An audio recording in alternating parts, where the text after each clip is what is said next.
నాయుడు కాణిపాకం పంచాయతీ కాకర్లవారిపల్లె గ్రామము. నేను ఉభయదారుణ్ణి.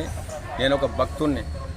సుమారు 6 నెలలుగా నుంచి భక్తుల గుళ్ళో నేను దేవుని కోసం రోజు పోతుంటా.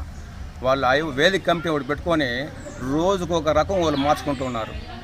అది ఏమంటే వేదిక కమిటీ అమ్మ చేసుకుంటున్నారని నేను పోయిస్తున్నాను. ఏఈఓకి రిపోర్ట్ చేసిన. ఏఈఓకి రిపోర్ట్ చేస్తే అది వేదిక కమిటీనా వాళ్ళు చేసుకుంటారన్నారు. వేదిక కమిటీ అన్న ఇంకో దగ్గర వేదిక కమిటీ పూజలు సక్రంగా చేయటం లేదు. మామూలుగా నైవేద్యం ముందు సుప్రభాత సేవకు నైవేద్యం పెట్టి ముందు హారతి ఇస్తూ ఉంటారు. ఇప్పుడు ఒక వారంగా నుంచి అరటి పండు పెట్టి నైవేద్యం హారతి ఇస్తూ ఉన్నారు పొంగు లేకుండా. అదే మరి చుట్టూ కూడా బలి పెడతారు. ఆ బలి కోసం నాకు అంటిపండు పెట్టి బలి పెడితే నేను అడిగిన దానికి మాత్రం అన్నం పెడతారు.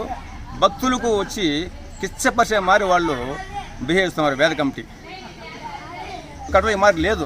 ఇదే ఫస్ట్ వేదిక కమిటీ చెప్పినట్టు ఈఓ డ్యూటీలు వేస్తారంట.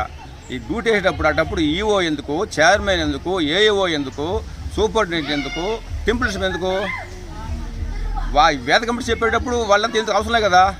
మామూలుగా సెల్లు లోపలికి ఎత్తపోతారు ఐవర్లు మంత్రాలయానికి. సెల్లు లోపలికి పోకూడదు. మామూలుగా బుక్ చూసి చదవాలి మంత్రాల వాళ్ళు. బుక్ చూసి చదివలేదు.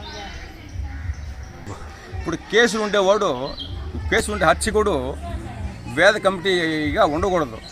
సుబ్బారావు అనే అతనికి పైన హైకోర్టులో కేసు జరుగుతూ ఉంది. అతనికి కేసు ఉండడం వల్ల ఇంక్రిమెంట్ కానీ ఈ ప్రమోషన్ కానీ అది రాకూడదు. ప్రతి ఒక్కటి సుబ్బారావు మొత్తం కారకుడు మెయిన్ సుబ్బారావు, మొత్తం మెయిన్ కారకుడు సుబ్బారావే. సుబ్బారావు చెప్పినట్టు అందరూ ఆడుతూ ఉన్నారు. కాబట్టి దాన్ని కొంచెం ఖండించి పూజలు సక్రంగా చేయాలనేసి నేను వేడుకుంటున్నా. వేదిక కమిటీ పెట్టి 2 సంవత్సరాలు అయింది. సంవత్సరానికి ఒకరు మార్చాలా. ఎందుకు మార్చలేదు మా వేదిక కమిటీని? అది వ్యతిరేకంగా అనిపిస్తుంది నాకు. ఒకరినే పెట్టినా అది సబబు కాదు.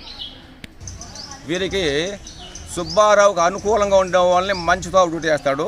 అనుకూలం లేని వాళ్ళ కష్టంగా డ్యూటీ చేస్తారు. ఆదాయం వస్తే వాళ్ళకి మాత్రం డ్యూటీ చేస్తారు. అది హిందూ మతానికి కిచ్చమర్చడం. అది హిందూ మతం అని కూని చేస్తున్నారు కొంతమంది ఐవోలు వేదిక కమిటీ వాళ్ళు. వేదిక కమిటీ చేతిలో ఈవో కీలిబొమ్మ అయిపోయినాడు. అది దాన్ని ఆయన కొంచెం చూసుకొని మిలిగితే బాగుంటుంది ఆనందం. ఫస్ట్లో ఉన్న మరి ఈవో ఇప్పుడు లేదు. రెండో పరి వచ్చినాక ఆయన వాళ్ళ చేతిలో కీలిబొమ్మ అయిపోయినాడు. అది సుప్రభాతం ఇద్దరు పాడాల. వెండి వాకిల దగ్గర సుప్రభాతం పాడినాక వెండి వాకిలు తీయాల. కానీ అది సుప్రభాతం పాడుతుంటే వెండి వాకిలు తీయేస్తారు. ఆ వెండి వాకిలు అనేది అందరూ ఐవోర్లు వచ్చి సుప్రభాతం పాడాలి. అది ఒకటి మంచిది. కాబట్టి ఇంకా మీట ఈవో దాన్ని తలుసుకొని సుప్రభాతం అందరూ పాడే మారే చేయాలి. ఒకరే సుప్రభాతం పాడతాయి, ఒకరు పాడకూడదు. ఇద్దరు పాడాలి, సుప్రభాతం పాడాలి. ఆ బిందె కోనేట్లు వేసే బిందె కూడా దేవునికి ఎదురుగా ఎలుగు వాహనం నేరుగా పెట్టాలి. 10 మంది ఆ భక్తులు ఆ కన్ను పడితే భక్తులకు నెమ్మది అనిపిస్తుంది. వేదిక కమిటీ కానీ తీరు మార్చుకోకపోతే ఉభయదారులందరూ కలిసి మేము ఏదో ఒకటి ఆందోళన చేస్తామని మీకు హెచ్చరిస్తున్నా.